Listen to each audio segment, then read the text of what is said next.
Although I live in the slime and muck of the Dark Age, although I stumble in the thick black fog of materialism,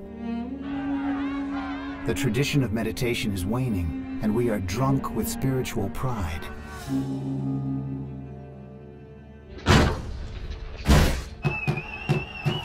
This is regarded as a very dark age and a time in which the world's wisdom has in some sense faded.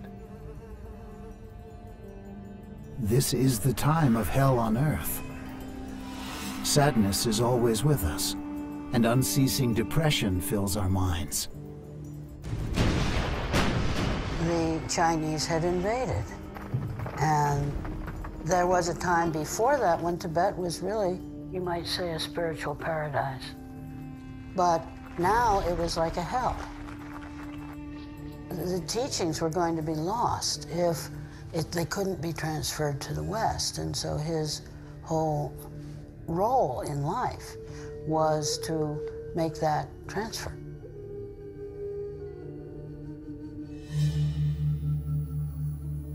He had an urgency about him. He never gave up on anyone, on showing us the full potential of our humanity. The heretics and bandits of hope and fear are transformed into crazy wisdom.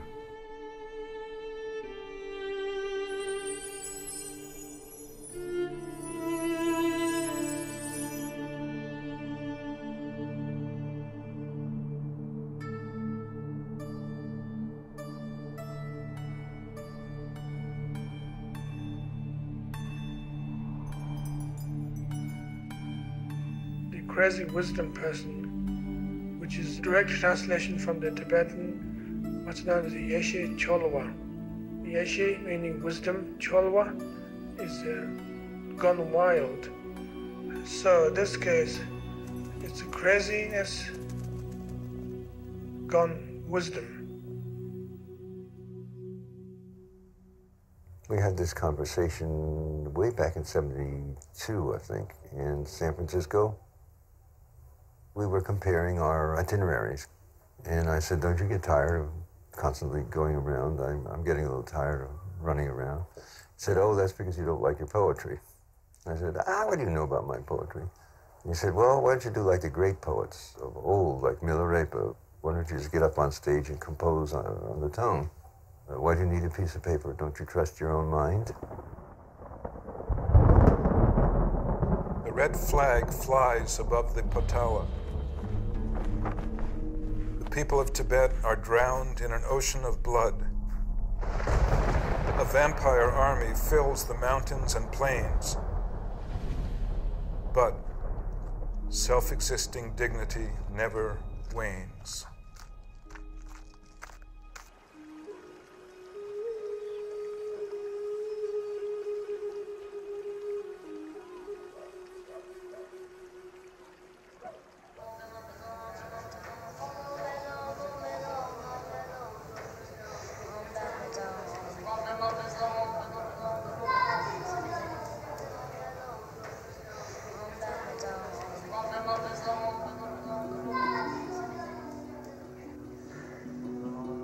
Really, that generation was the last generation that was able to get that full, complete training in Tibet with the great teachers.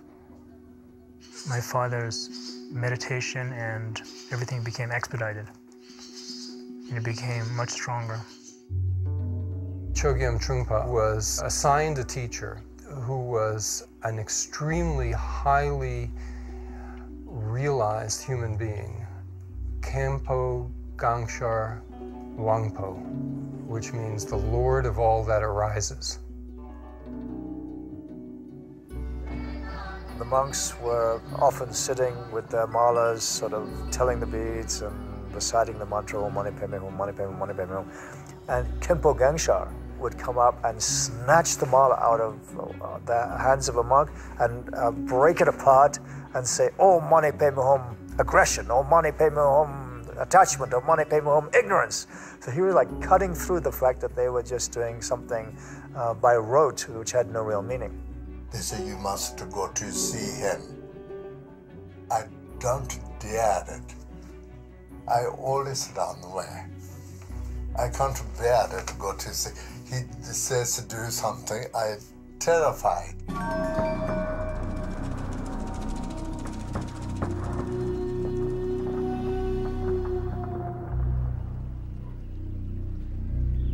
The Chinese presenting their doctrine called communism, and realizing that they can't actually indoctrinate anybody, basically, fundamentally, so they have to use further greater pressure.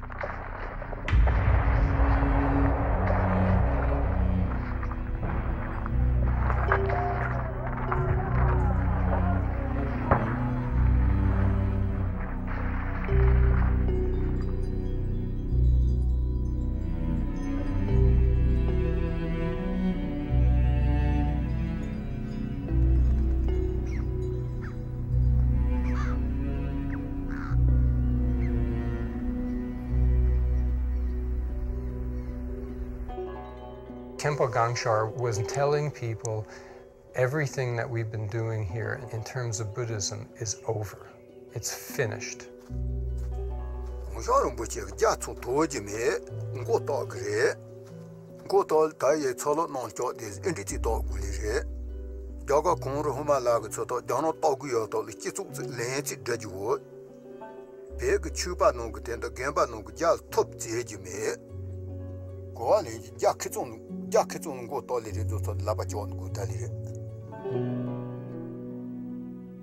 I was forced to leave my country. We are about 300 in a group. It took 4 months of horseback and 6 months of walk to be able to get in India. Even though Csögyam Trungpa was so young, he knows exactly what we have to do to get away. And somehow I don't know how he managed. He doesn't have a compass. He has very nice binoculars, so we can see a long distance. So we have to hide during the daytime and have to walk in the night through the mountain and through the ice. And then start walking in the river. When we reach other side, we know now Chinese are everywhere shooting guns. Hardship is not enough food. And the people are dying with starving. Then we actually end up cooking our shoe leathers, chopping it down and cooking it. And not remembering chewing it. It was so horrible.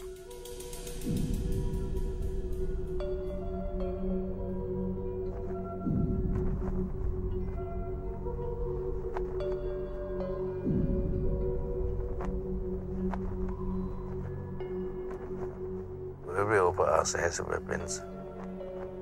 So in our group, nobody killed anything.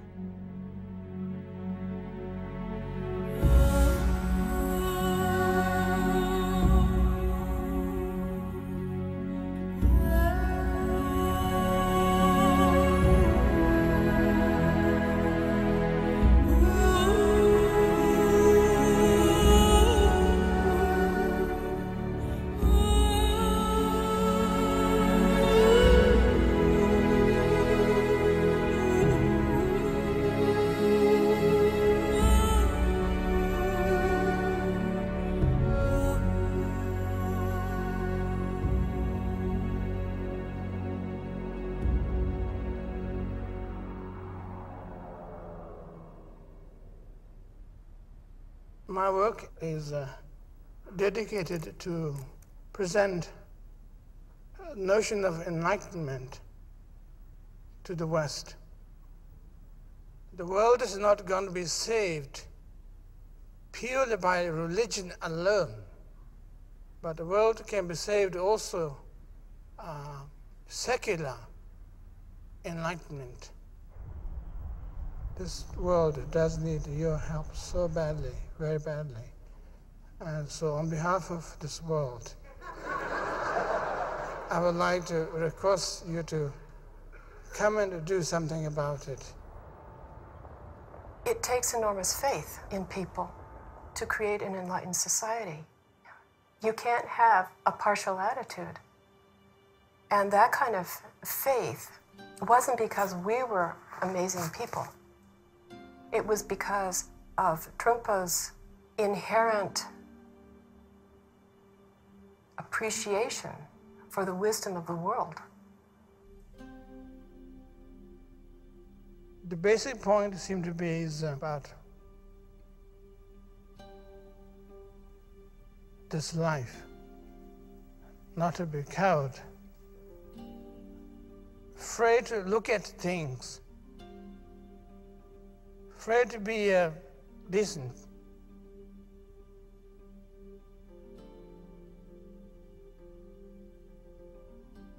Afraid to smile, afraid to acknowledge that we are basically good.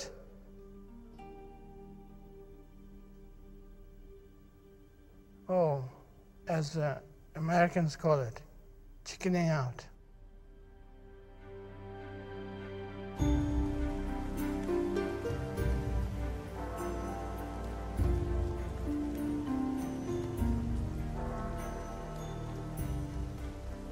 When I first met him, he was, of course, still a monk, dressed in monk's robes, and he seemed to me extraordinarily young, ethereal almost, as though he might dissolve into light at any moment.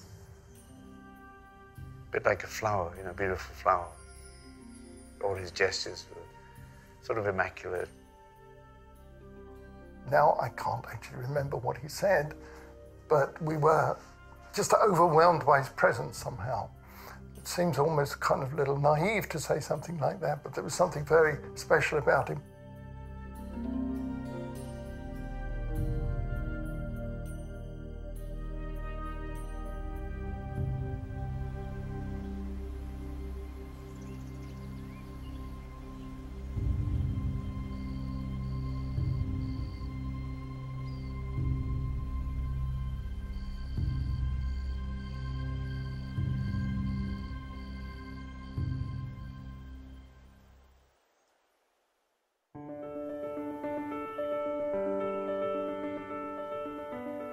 He was going through a period of really examining how he was going to teach. He really, I think, wasn't sure yet what would be the best way to teach Westerners. Rinpoche was doing various courses in order to familiarize himself with Western culture.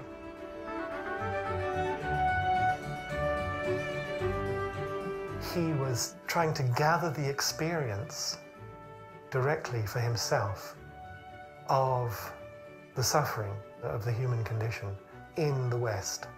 You got the feeling that he wanted to sort of reach into our little bowl of suffering and say, this is what's happening, and to be able to have the words that we could understand, that were accessible to us, that would allow us to say yes.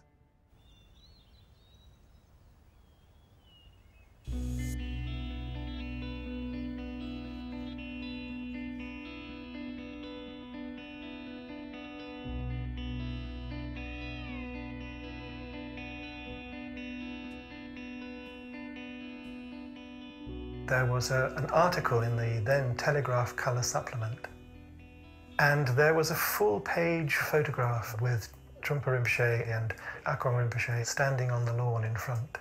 And I'd seen it and I thought I had to be with him. So I gave up my job and my house and travelled up to Eskdalemuir. I was studying at Cambridge University, and I decided I'd prefer to go and live with him.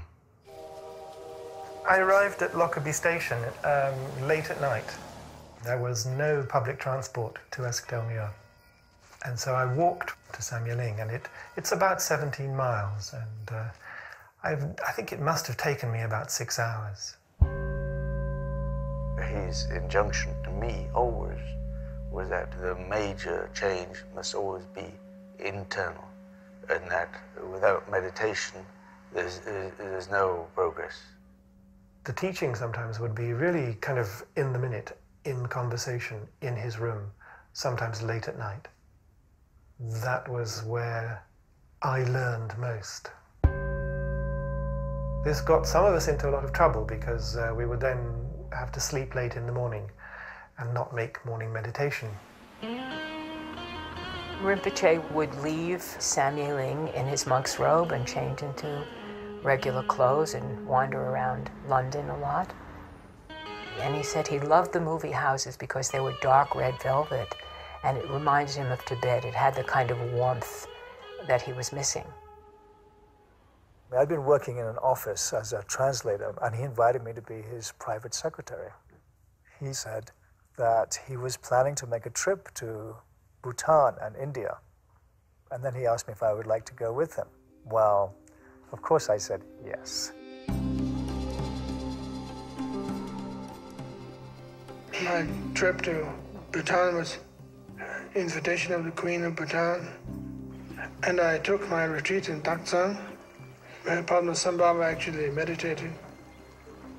Rinpoche said that this was supposedly where Guru Padmasambhava had thrown down his crystal rosary and then it had turned into a waterfall.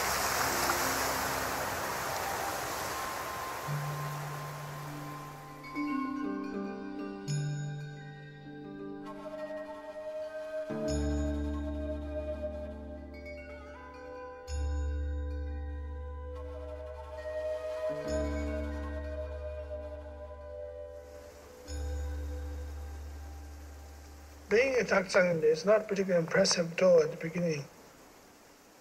What is this place? It's supposed to be great. And what's happening here?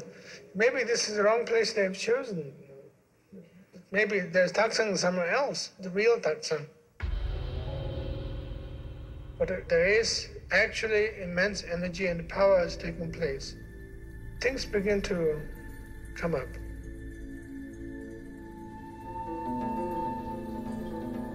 Although I live in the slime and muck of the Dark Age, although I stumble in the thick black fog of materialism, the sadhana just came through without any problems. And it took me about 5 hours to write the whole thing.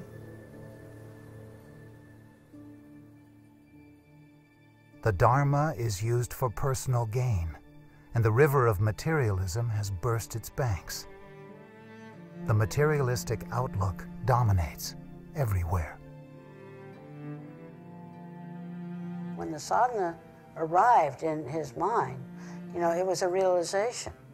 And that's what was written down. The whole idea of a dark age. Spiritual values have been lost. We can see how much damage we've done the planet due to materialism. And that hypocrisy is awesome.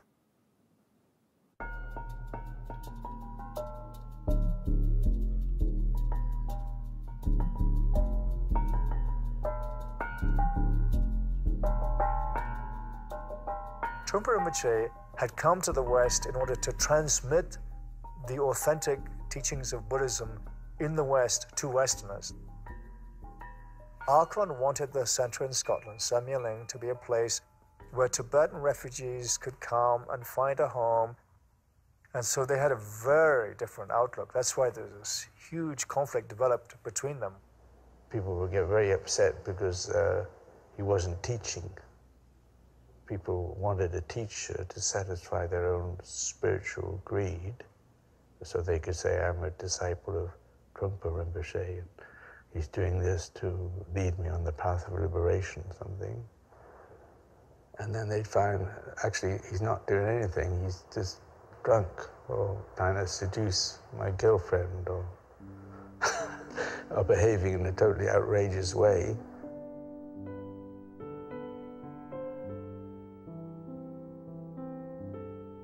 It was absolutely electric. That first time I set eyes on him, I had never had any experience like that in my life before. I was at school in Cambridge, and I had to find a way to get up and see him. I spent I believe, at least 24 hours in bed with him. I think it was the first time in my life that I had felt that I could have 100% communication with somebody. He said to me at one point, maybe someday we could get married. And I said, oh, definitely, yes. I'd love to do that. I had to do the shopping, so it meant driving into nearby towns, which is partly when I was taught Trungpa and Akon to drive. You know, they were hopeless at both of them. They'd never known roads and traffic. They didn't grow up with them, you know. I always thought you shouldn't let a Tibetan behind a steering wheel. I had heard he hadn't been the best driver in the world. He was driving with a girl in the car, and I don't know if alcohol was involved or not, but the car went out of control and went through a jug shop window.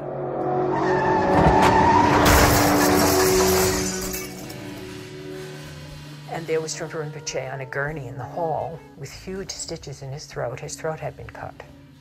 And then a while after that, they discovered that he was paralyzed on his left side.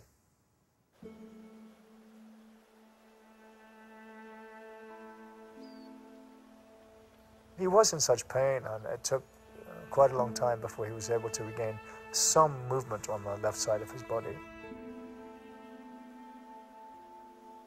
He couldn't cook for himself, or even things like making beds. You know, not that I ever remember him wanting to make a bed, but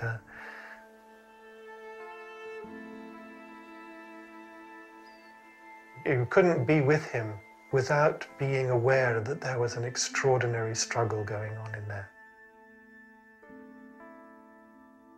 I think that that particular period in Scotland was really the bleakest period in his life. Before the accident, Trungpa Rinpoche had spoken about the dilemma that he felt. The term he used was the golden Buddha on the pedestal. Our main point is to be able to teach fully with on the Western world. And also there is a general sense of fascination in the people's part. And when you talk to them with the robes on, they don't look at you, or they don't listen to you, but they look at your robe. People just couldn't accept it. I think people found it too threatening. The English people, with their sense of propriety and so forth, may have wanted to have their sort of little pet guru. And at the same time, the Tibetans wanted him to wear his robes and hide behind the Tibetaness as a sort of sense of subtle superiority. So he was completely out there and genuine with who he was, and he was rejected for that. He said to me that he felt that he was a critical point in his life. He said that I'm on the verge of becoming enlightened, and when people get to this point, they either go crazy or they attain realization, which of course made me feel a little bit anxious having just married him.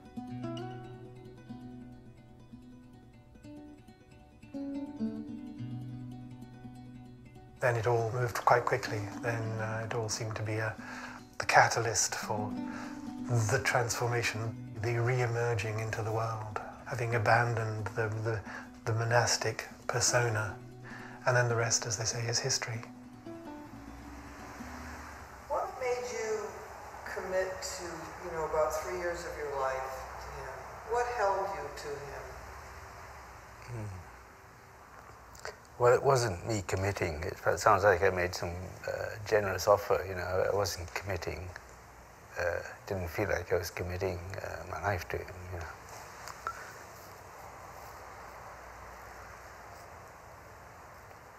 I'd actually love being with him. And it's 40 years ago now.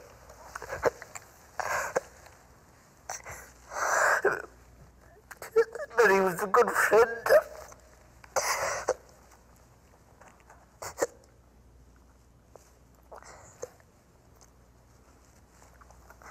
He's gone, but he was a good friend. So there's no commitment there. Just came naturally. That's what that's for. So that's it, you know, he came and he went.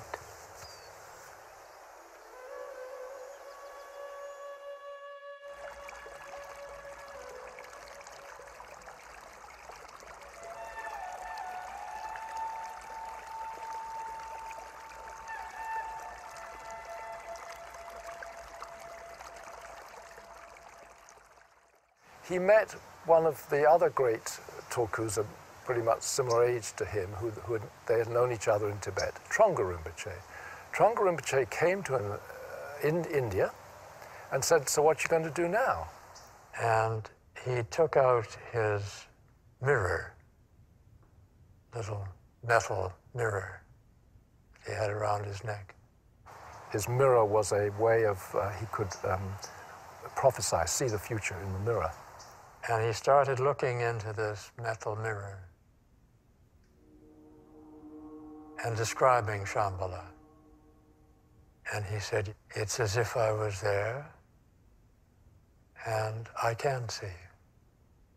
So that's the only clue that he gave, that he was actually going to America to find Shambhala.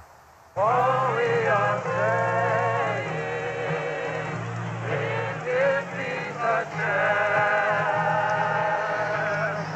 All we are saying is this is a chance.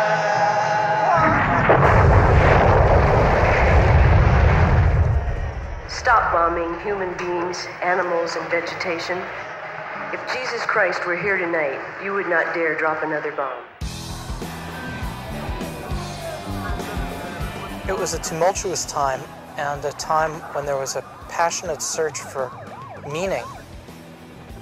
It had to do with a resistance to the war in Vietnam and the role of the United States in pursuing aggression in that way. The motivation for radical political action was some kind of insight about human liberation. That human beings had a vast potential for freedom. Freedom of expression and freedom of emotion and freedom of thought. That there was a personal side to the journey of growth. That personal liberation and political liberation might not be separate, that they actually might be part of the same journey or part of the same unfolding. Be an explorer, be a real man, on farm your future. If it's inside, hide it, let it out into the light, be a star fire. In the summer of '70, and still a summer of love, we traded our apartment for a car and decided to do a road trip. It turned out really crazy, psychedelic summer.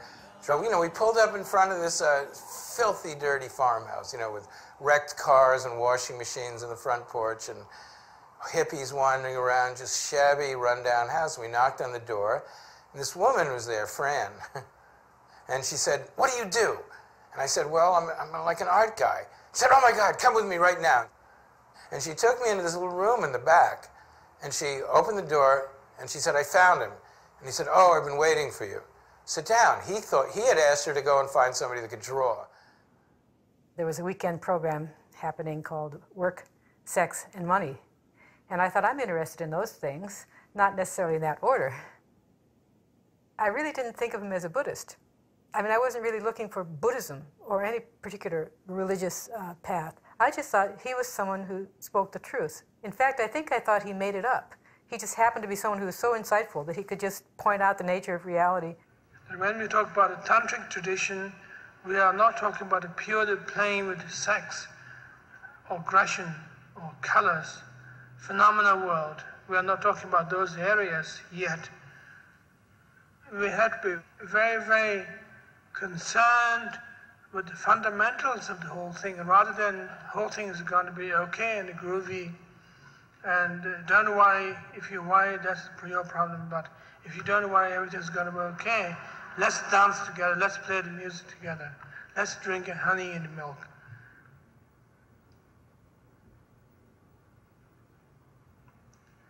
It doesn't work.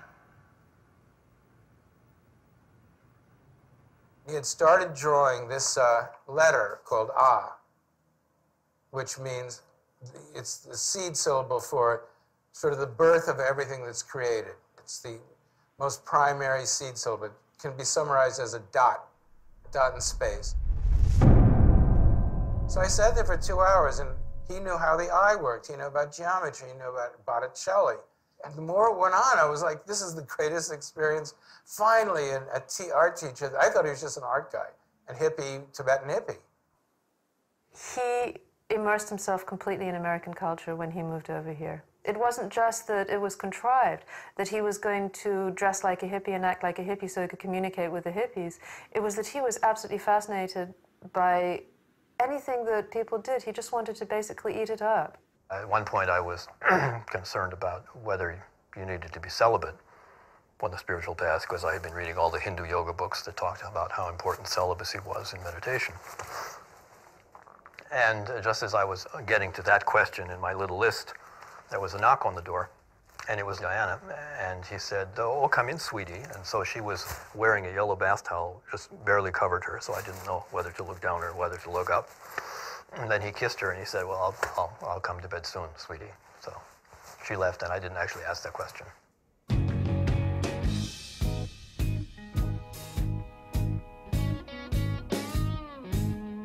He taught by being a human being. He never said, "Follow me, imitate me." He said, "I am completely who I am, and I want to help you understand how to be completely who you are." And he said, just study the Dharma, which is the truth of trusting who you are, discovering your own fundamental goodness, discovering your natural wisdom, and discovering the importance of being compassionate. That has nothing to do with religion. The shrine room was the attic of an old farmhouse, and holding up the roof, seemingly, were these posts. Well, the posts became the favorite spot for people to lean up against during sitting meditation practice, so that they could doze or just hold themselves up and sort of, be lazy about it. So one day, we go into the shrine room, and they're gone. And it was him. He had been there 2 weeks earlier and said, "Take them out," unbeknownst to us. So how he often would work is that there would just be, most of the time, just a quarter turn of the screw. It wasn't a big thing. It was just suddenly like, where you used to hang out so that you could slump was no longer slumpable. So now you had to actually sit up.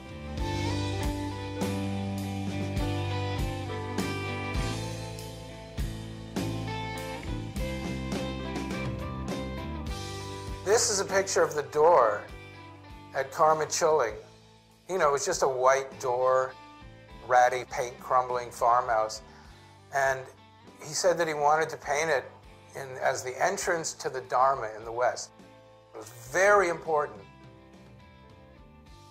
And he explained to me the geometry, the sacred geometry, and how it intersects with how your eye is wired. The rods and cones in your eye are actually wired into geometric patterns, and how the geometry of the door would go directly into your eye and set off certain kind of signals in your brain.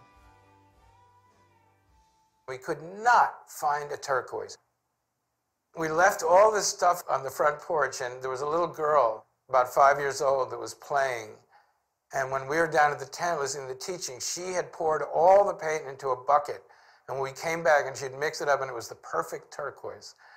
And it was getting dark by then, so Trungpa said, "Oh my God, it's perfect."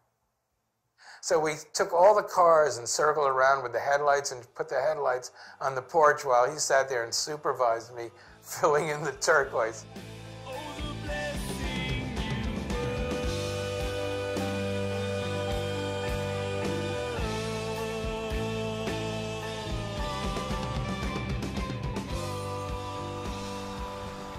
There is a legend of the Buddha. Wherever he stepped, lotus flowers bloomed. Almost wherever Csögyam Trungpa stepped in America, Tibetan Buddhist Center sprang up.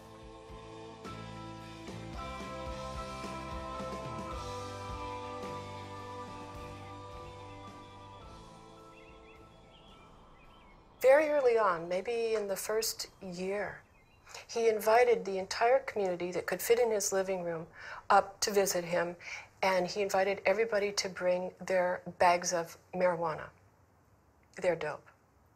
And half the people thought, oh my God, this guru is so cool. He wants to smoke with us. So everybody came and was in a very jolly mood, and he asked everybody to put all their paraphernalia on the big tray in the center. And there was a beautiful fire going in the fireplace. It was all very homey and wonderful. And he began to talk to everybody and welcome everybody. And then one little bag after the other got thrown into the fire, creating all of this spark and popping. And he began to chant, we are burning self-deception. We are burning self-deception. We are burning self-deception with each bag, and the fire would blaze up.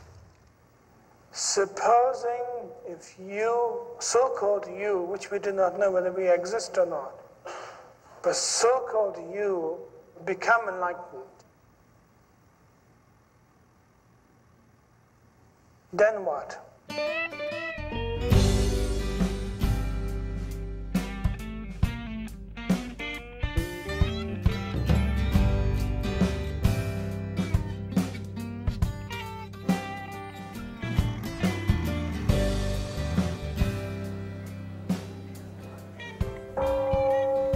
Of course, automatic answer is then, of course, I become a Buddha, enlightened one. You are about to become egomaniac. You are becoming egomaniac. Not only you are about to, that you are thinking that you could become the Buddha himself.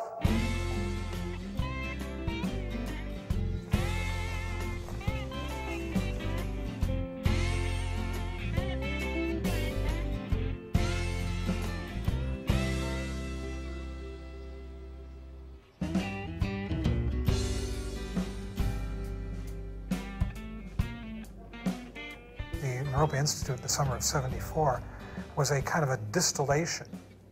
It was sort of like what happened at Woodstock, you know, that all of a sudden, you know, you had this huge movement, it's happening all over the country, and it came together.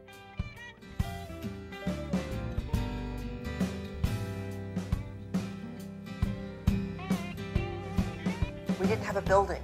We didn't have desks. We didn't have telephones. We didn't have stationery. We had this idea, you know, vision.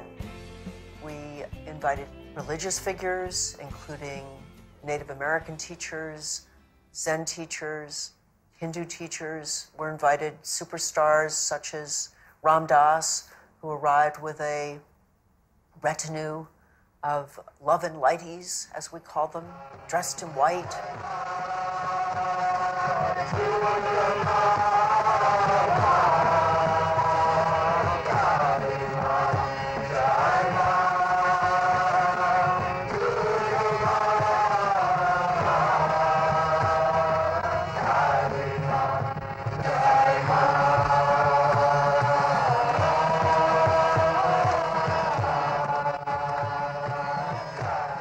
There were people there who weren't on religious trips, like Gregory Bateson. We come to Naropa to try to find out what it's all about. He invited all these poets. There was Allen Ginsberg, and Allen was a one-man poetry school. Alan. Do you relate to American jazz, blues, rock and roll as having possibilities? Maybe jazz has more possibilities. Blues have more possibilities, but rock and roll has lesser possibilities. And why do you feel that? Well, it is a question of actually indulging individuals' sense perceptions. It is too Coca-Cola oriented.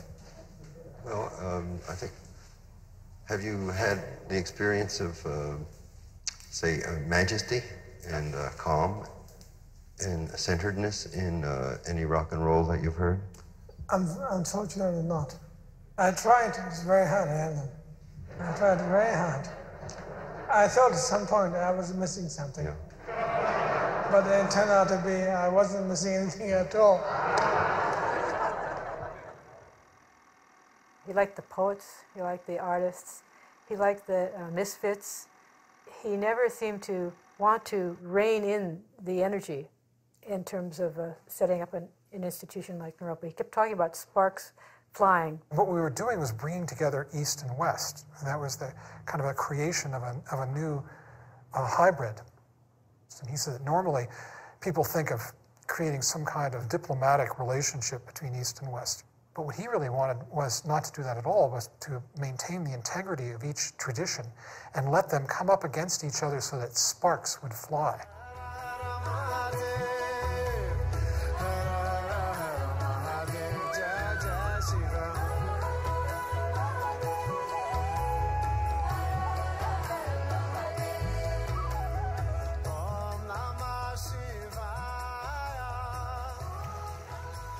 Water is so lovely, so lovely. It's like love. When I arrived at Naropa, schedule was set, and I was put on Monday, Wednesday, and Friday, or something like that. And Trungpa has Tuesday, Thursday, and Saturday. We were both going after truth, and his way of going after truth was Buddhist, and my way of going after truth was Hindu. The people liked getting both sides, and I was fascinated with they were like there was a tennis match. They were like, you know, they were, Trungpa said this and robbed us.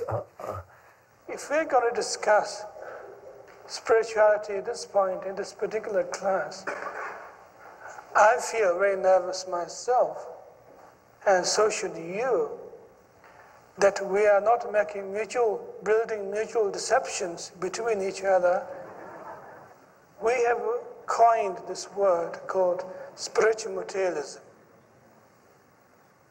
Spiritual materialism, which dedicated to pursuing a self-ego, that you use mantras, chantings, meditations, all kinds, to become oneself a greater and powerful person. He did not give a talk in the first 5 or 6 or 8 years without reminding people how foolish their grappling after spirituality to save themselves was.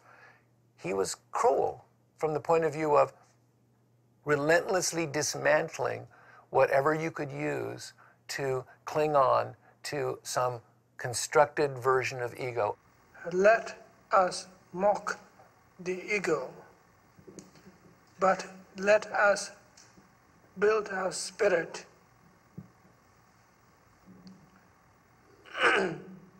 Spirit in this case as a sense of inquisitiveness. There's something might have happened. There's a possibility of something's taking place. But ego's approach is that going to be good for me? Should I do it? Shouldn't I do it? If I get it, how much it is money's worth, so to speak. Trungpa was the head, and I was the heart. Things like soul, God, Ram and Krishna, and all that. That seemed like cluttered compared to him.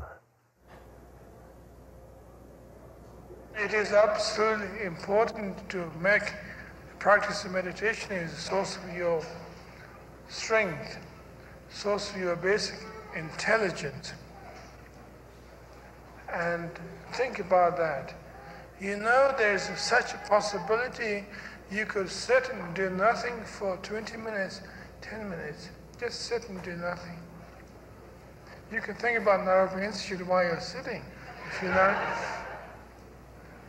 you shouldn't be too embarrassed to tell that message to your parents, your relatives, your friends, that you've learned a very valuable message that you can actually survive by doing nothing.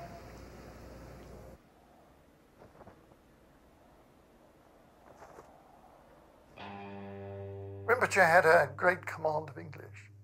He said, English is a blessed language. He could speak redneck, he could speak American Chamber of Commerce, he could speak Oxonian English. But it wasn't just a mimicry. His mind sort of entered into the American mindset and realized you had to do it through language. You use the word inaccessible in referring to Vajrayana teachings, and what was the implication there? Well, it's very rare. And therefore you probably don't get it. Like if you order steak tartare, very few people order such a dish, and usually somebody order hamburger, hot dog. And steak tartare is very rare.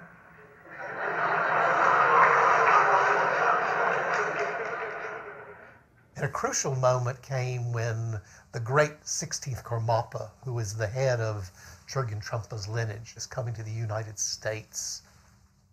He tells, like the students, this great news, the 16th Karmapa is coming, and the response is, groovy. But do we really have to vacuum for him?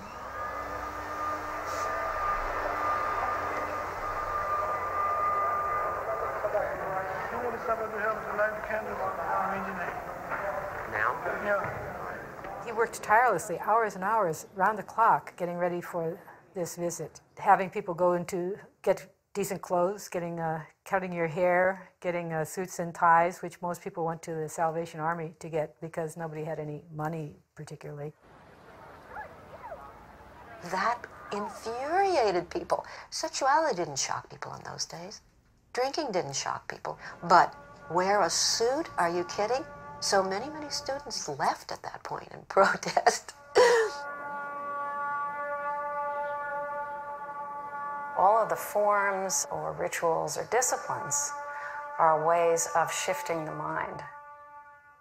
First of all, to create some kind of wakefulness so that you can even appreciate what's going on, and then to connect us into the particular activity that's taking place. You need a kind of majesty inside to meet the majesty outside of yourself.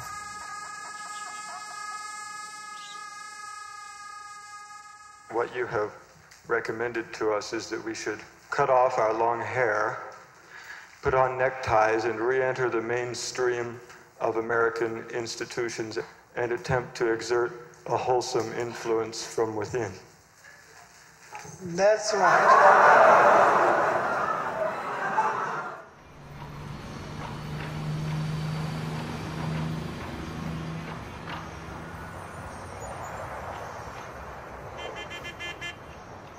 We always have a problem with taming ourselves.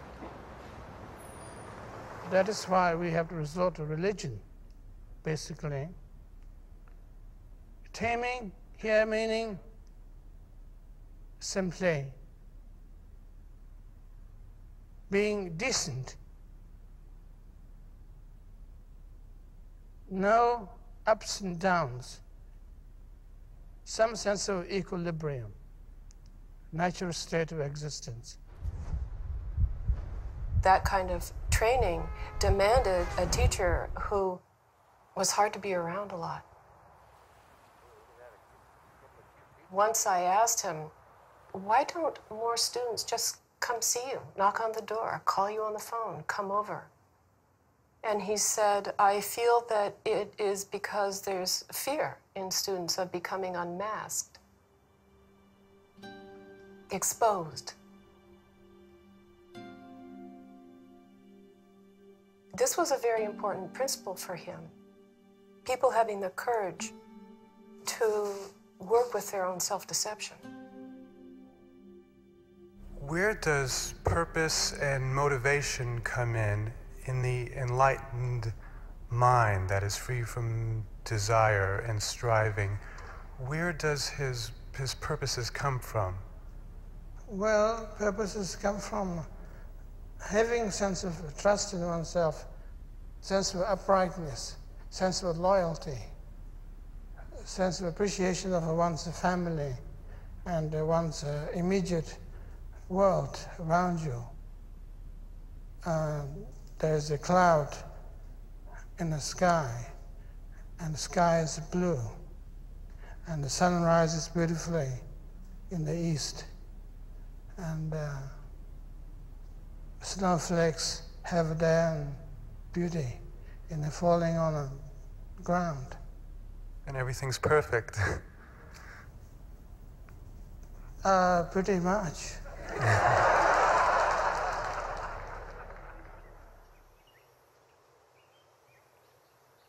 He was always teaching us from the crazy wisdom style.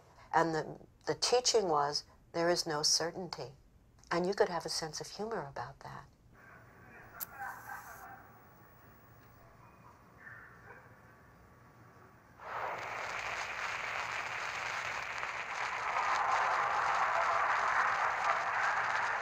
We don't want to really be fully sane.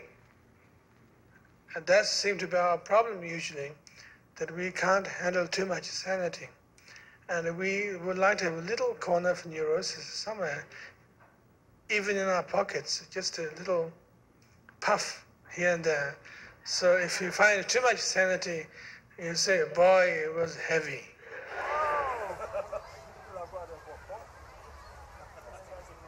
Gumba London Tini, some Chon Lemony, Gona Sonja Italy, Son Tampu Italy, they Tony Gandhi Italy, as a Papa Commander, the Lama Kang, Jail and Dagmar, Kong to Yogi Jobak, Holo Jonjo, Gon, Tanzama, Chujin Holo Gon Nilikata, Ganma Pak, Token Object on Tarton, which in the Madason and Sajajan.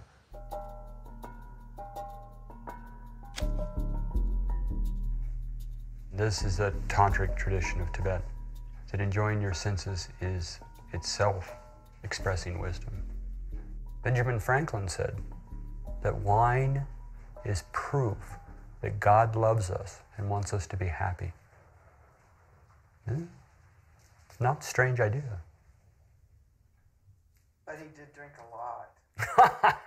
And he probably was... So did Thomas Jefferson.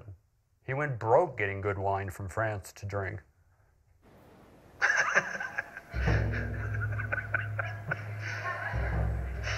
It was safe to say that his level of awareness in the environment was unaffected by the alcohol.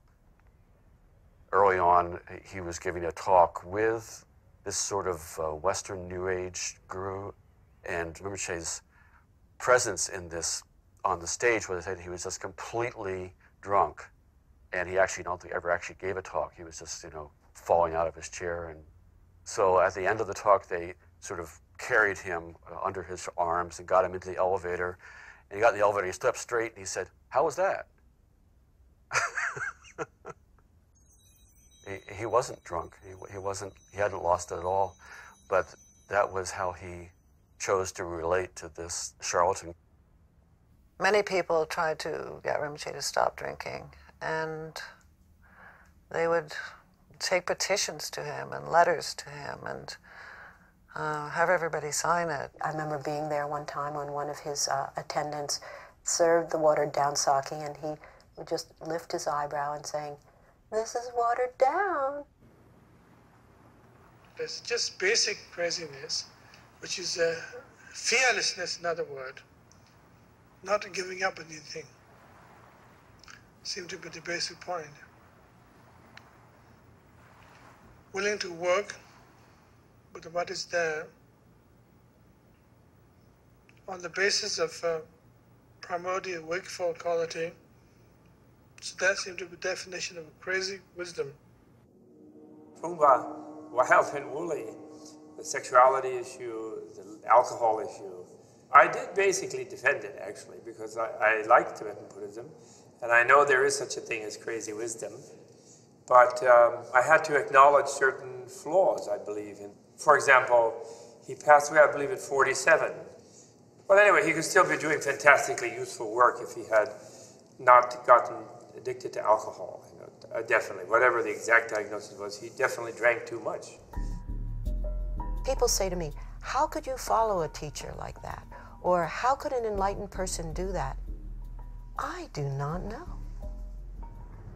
I can't buy a party line where I say it was sacred activity or something like this. Come up with ground to make it okay. I also can't come up with ground or a fixed idea to make it not okay. You know, I'm really left in that I don't know. I don't know. But I can't answer the relative questions because he defied being able to answer them.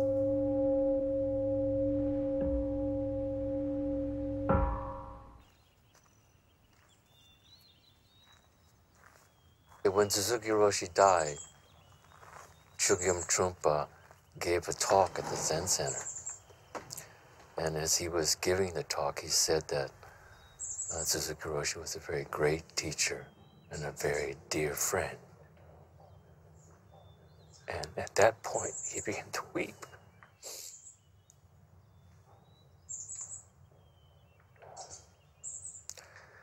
So he could probably just sense and see that we were trying to hold ourselves back, and it gave us permission for all of us to weep. So that in itself was a wonderful teaching.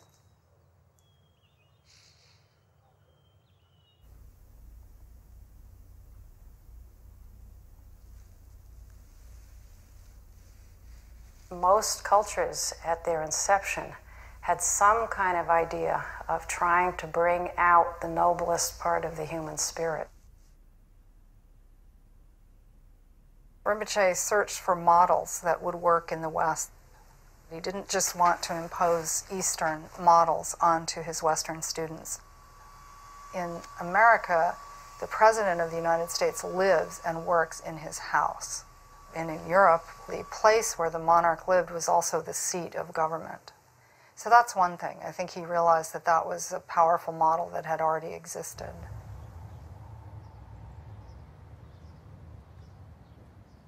Court was this really rich environment that was his home, and it was kind of a community center at the same time. In Boulder, during Rinpoche's lifetime, my main role was the master of the household, was my title, of the Kalapa court. Like a typical evening at the court, the music being played might be Mozart, Handel. He loved Handel's water music. Crisp, tongue-in-cheek, British formality. Call each other like Mr. Peisinger and Mrs. Fordham. This is not just like saying a nice thing, but that anything and everything can be met. When we meet it with awareness, there's potential to uncover some kind of power. And therefore, there is nothing that is outside of the practice. Therefore, he introduced almost a practice for anything. Absolutely anything. You know, drinking a cup of tea, combing your hair, putting your underwear in a drawer. One time I had the experience of watching him set the dining room table, and it took 3 hours because it was like a work of art to set the dining room table.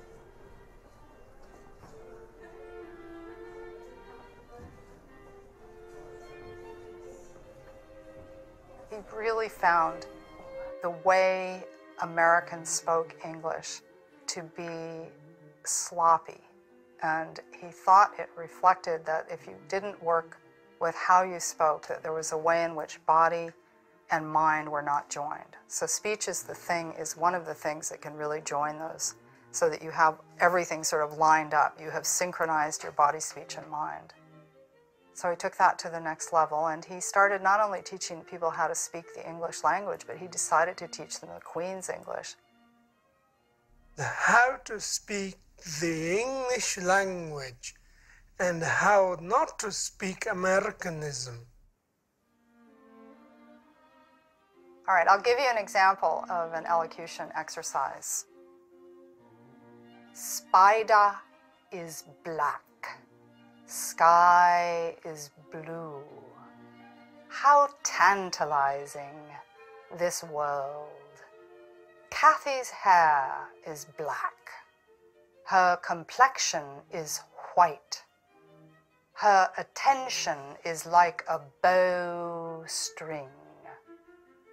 More than monumental, more than tattered, more than dying, the Liberty Bell is more than antique.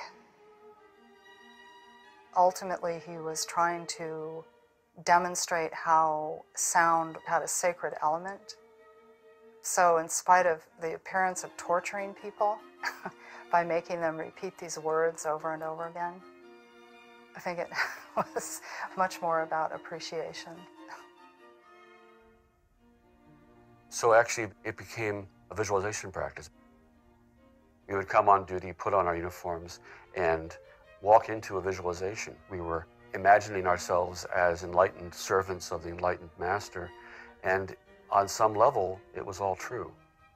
On some level, it was reality. On some level, it was all play.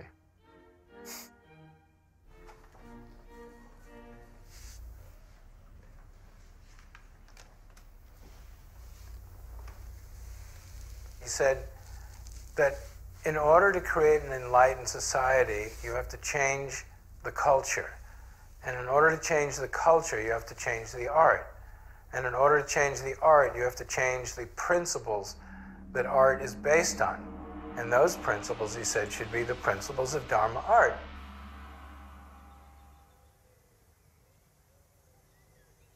The basic notion of art at all means how to relate oneself and how to relate with one's phenomena world gracefully.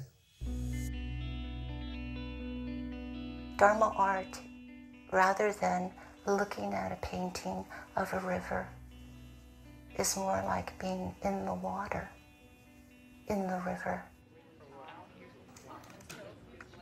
When there's enough sensory space, then we can afford to relax more, and we begin to find what's known as the sacred world, that any artistic endeavor is regarded as sacred. When that happened,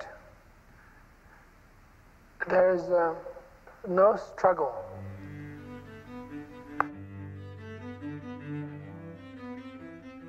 The idea in Dharma art is to receive images.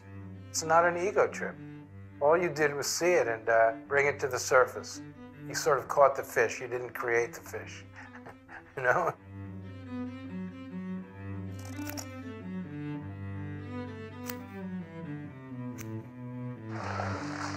Things are sacred, not in a sense of religious means, but sacred in the sense that there is a natural dignity in the way we view our world.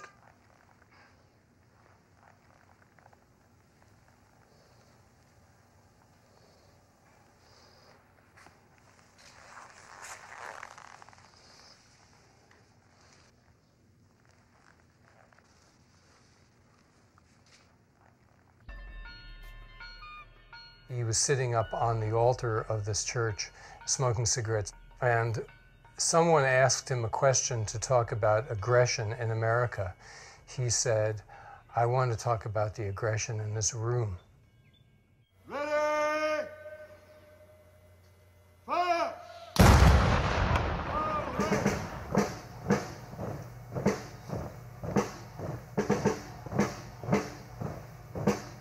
This was the Dorje Casa. It was given that name because it literally means protecting the sacred space.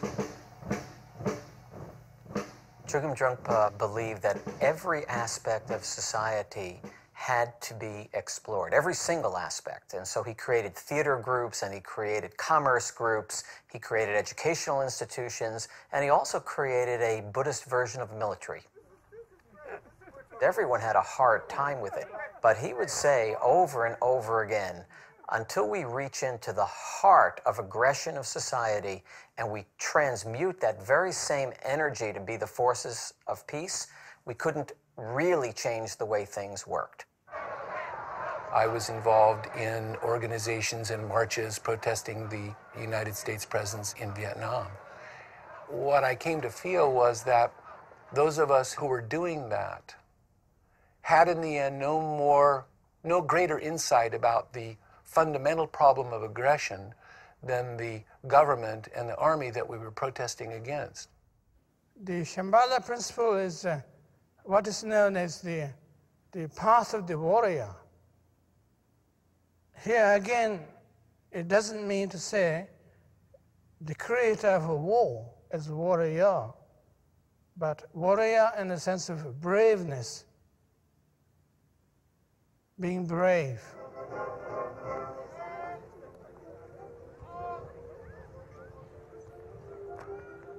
We would drill for hours in uniform, and occasionally we would have visitors, and one of those visitors asked him once, "Why are you doing this military thing?"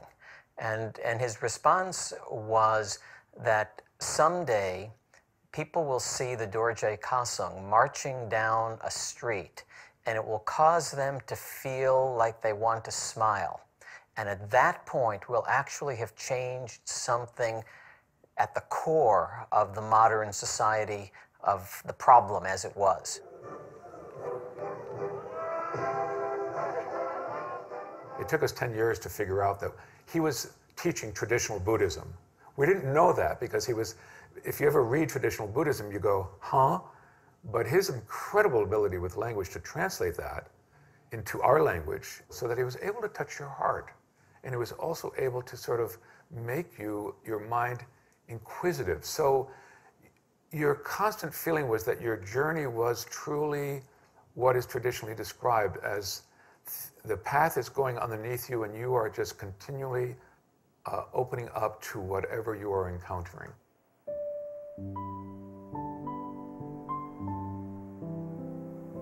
First time I met Trungpa Rinpoche, John said, "Rinpoche, I'd like to introduce you to my wife Agnes."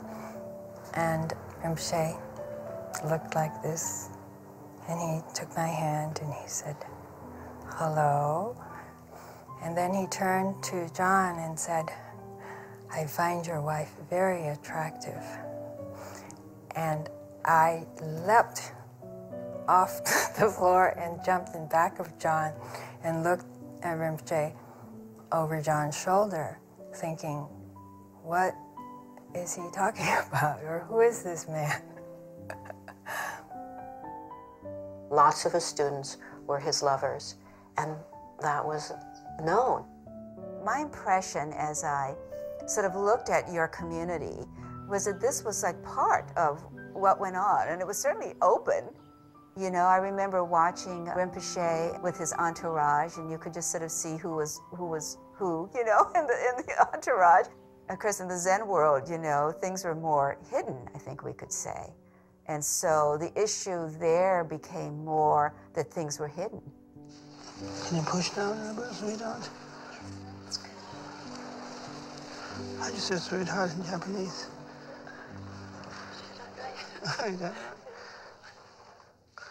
He didn't hide anything. He didn't hide his drinking. He didn't hide his sexuality. There's so many Western teachers, as well as Asian teachers in the West, who have been brought down by what's called sexual misconduct. But if you really look closely, that's not what caused them to come down. It was that the students felt deceived and lied to. The first time he slept with somebody, after I married him, he was still at Saint Mei-ling, and I was completely freaked out. I sat on the floor of the bathroom and just cried all night. And the next day, I went in and I talked to him and told him I was completely distraught. I couldn't believe that, you know, he just married me and now maybe I had to divorce him because he was sleeping around. And he said to me, "It's not that I don't love you. Our relationship is much, much stronger and more powerful than sexual fidelity, so to speak. That I'm never going to be able to be a conventional husband, but you can always completely 100% rely on our relationship and our love for each other, but it's just not going to be conventional." Sexual activity, what there was, It was about liberating desire rather than creating more desire. And so you take that place of desire where it's the most, which is in the sexual activity, and you apply some kind of wakefulness, some kind of where you actually are present all the way through. So it's a very potent place to work from. You know, sometimes I would sit with him for hours, 2, 3, 4 hours in almost total silence. So sometimes it was really lonely.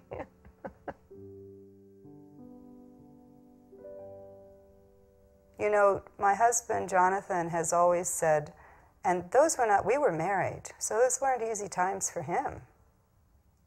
And he's always said, and not always in an enlightened way, I'm second to the teacher. I'm second to the guru. And it's true. I was jealous. It was much more of, you're able to have a special relationship with him and I can't. Actually, calling it a relationship is even tricky because there wasn't that kind of solidity to it, really. We're not talking about the person, Trungpa Rinpoche, but we are talking about the manifestation of that mind, which sees reality as it is and is able to wake people up, but only because you share that mind.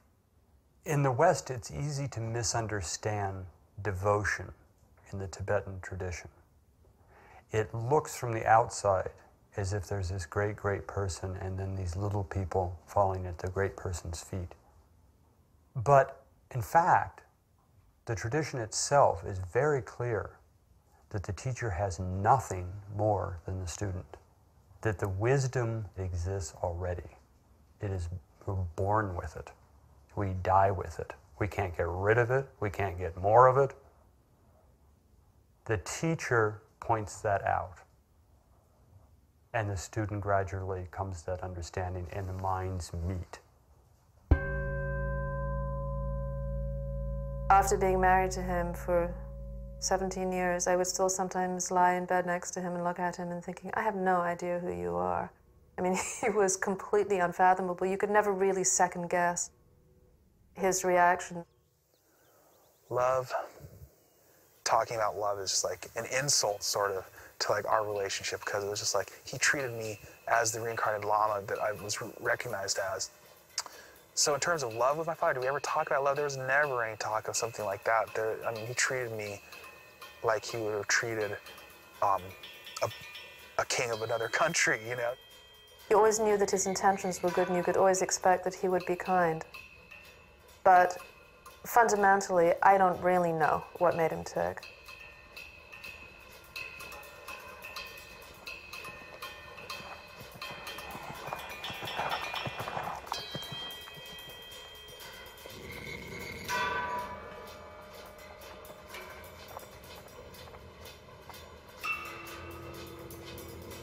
When I ride a horse, I hold my seat. When I play with snakes, I snap them on my wrist. When I play with dangerous maidens, I let them talk first.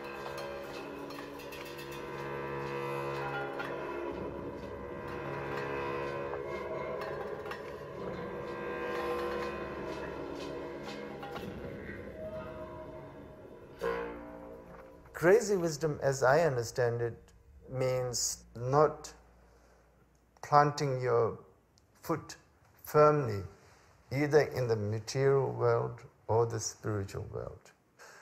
When we have the spiritual world view, then we are bounded by the so-called the spiritual view. And then when we are materialistic, we are bounded by the so-called materialistic view. But if you go beyond that, if you take this extra leap, then that is the crazy wisdom leap.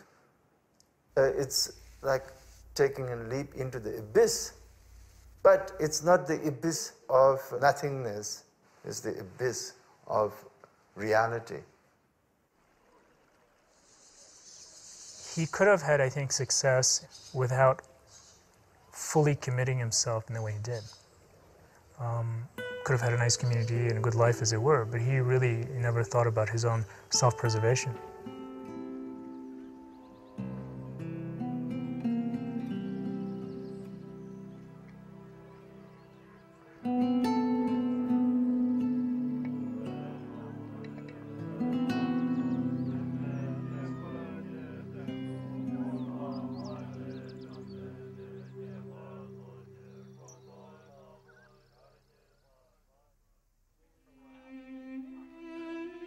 How much that we have actually trying to connect with our own heart, and how much of that particular attempt to connect with our own heart has been repelled because you might discover something terrible in you. He taught me so much. He taught me everything that I know about art. And he showed it to me by being genuinely, fully who he was. He was human, completely human, and he didn't hide it. He didn't hide his tears. He didn't hide his wounds. When we want to really connect with our heart, what are you? Who are you? Where's your heart? If you just put your hand through your rib cage and feel your heart, there's tenderness. It feels sore and soft, and it hurts. And you want to spill your heart to relate with the others. That types of tenderness does bring a notion of fearlessness. Fearlessness that you have possibilities so that the world around you can tickle your heart, your raw heart. It was his way of saying, it's a form of strength. So when you feel that tenderness in you, then you become stronger. He lived his life. He was like the greatest bodhisattva. Bodhisattva vows to give up anything that has to do with himself and help other people. And that's all he was ever doing. I see you're going to make me cry. That's all he was doing.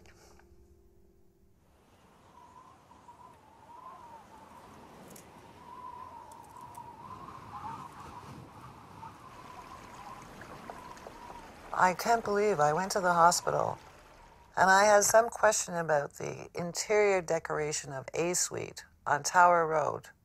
And Rinpoche was dying, and I went to his bedside, and it was like, well, I know he can't hear me, but I could kind of verbalize my thought, and maybe I will receive some kind of answer about what should happen in this case. And it was almost like a television screen came up in front of me, and it was static, black and white static all across it. You know, it's over. No more questions. A belt of pack ice covered 3/4 of the harbor and extended nearly 8 nautical miles out to sea. Pack ice is common at this time of year, but it rarely reaches Halifax. The whole kind of seacoast, when you looked out, it looked all frozen and cold. And that's how we all felt because he was passing away. He opened his eyes and almost sat up. Everybody was kind of waiting for that moment. Everybody got the message that he was communicating with us, that this was going to be it. There's a moment here that this is going to be my last word, and it's going to be to you. It had that feeling. Everybody waiting. In heaven a turquoise dragon thunders, the tiger's lightning flashes abroad. And at one point we started to sing the anthem, the Shambhala anthem. But nobody, I don't know how it started, maybe someone said, let's sing the anthem. we sang the anthem. And it was kind of like, it was like our last offering to him. Fearless the warriors of Shambhala, majestic. He opened his eyes and he looked around the room. And as the anthem finished, he took a few more breaths. And with each out breath, we'd be waiting because we didn't know whether there'd be another one.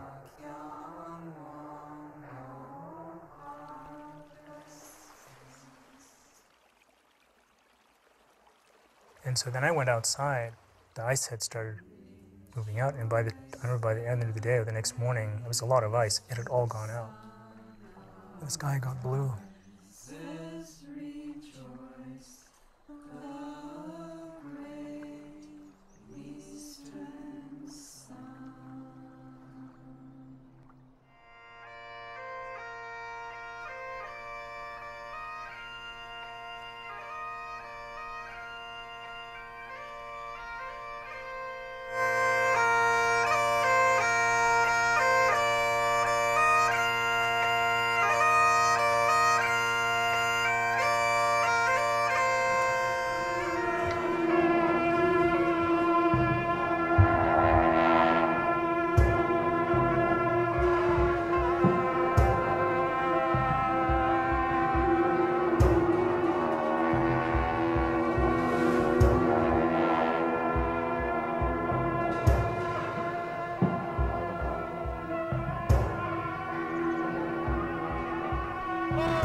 I've seen teachers who have tried to emulate him, and for a few years maybe it's fun, but day in and day out, every year, 24 hours, they say, I don't know how he did it. So you can really say, well, it's either, you know, he was crazy, or he was crazy wisdom, and there was something very amazing about that.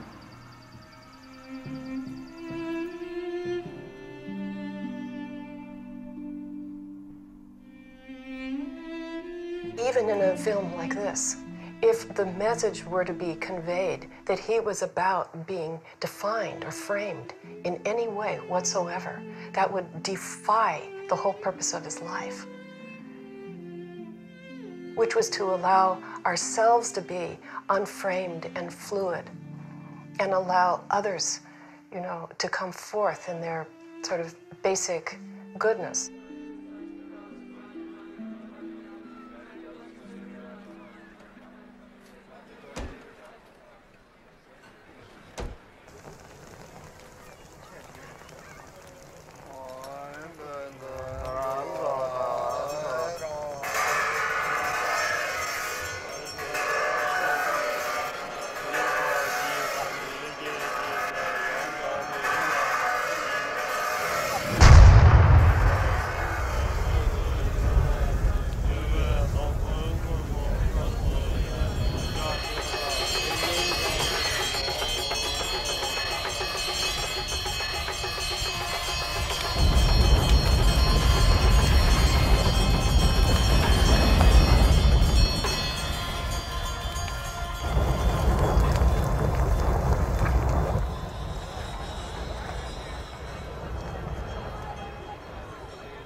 I see it, but I'm not convinced that it's phenomenon. Completely around the sun, and there's one right over there.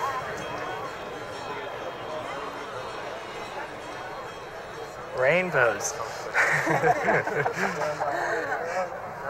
Something in the clouds. Something in the sky.